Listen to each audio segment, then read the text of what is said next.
রাসূল সাল্লাল্লাহু আলাইহি সাল্লামের কাছে যখন লাইলাতুল কদরের এই সূরা নাজিল হয়, রাসূল সাল্লাল্লাহু আলাইহি সাল্লাম সাহাবীদেরকে লাইলাতুল কদরের রাত কোনটা এটা নির্দিষ্ট করে বলবেন, এই উদ্দেশ্যে বাড়ি থেকে হুজরা থেকে বের হন, মসজিদে নববীর দিকে যান এবং যাওয়ার সময় প্রতিমধ্যে ফায়াতালাহা রাজুলানে দুইজন ব্যক্তির ঝগড়া চালায়। নবী বাড়ি থেকে বের হয়েছে, মসজিদে নববীতে গিয়ে সাহাবীদেরকে লাইলাতুল কদরের রাত কোনটা এটা বলবেন, আর রাস্তার মধ্যেই দুই ব্যক্তির ঝগড়া, রাসূল সাল্লাল্লাহু আলাইহি সাল্লাম মনোযোগ ওই ঝগড়ার দিকে যায়। আর ফারুফিয়াত পরের শব্দ হাদিসে যে আল্লাহ রাসূলের অন্তর থেকে লাইলাতুল কদরের যে নির্দিষ্ট তারিখ বা সময় বা রাত এটা আল্লাহ তাআলা তুলে নেন, হয়তো এটাতেই কল্যাণ আছে।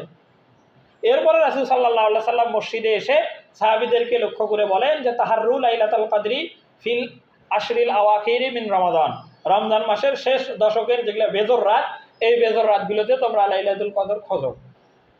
সেই হিসাবে 21, 23, 25, 27, 29 এই বেজর যে রাত, এই রাতগুলোতে লাইলাতুল কদর আমরা খুঁজি।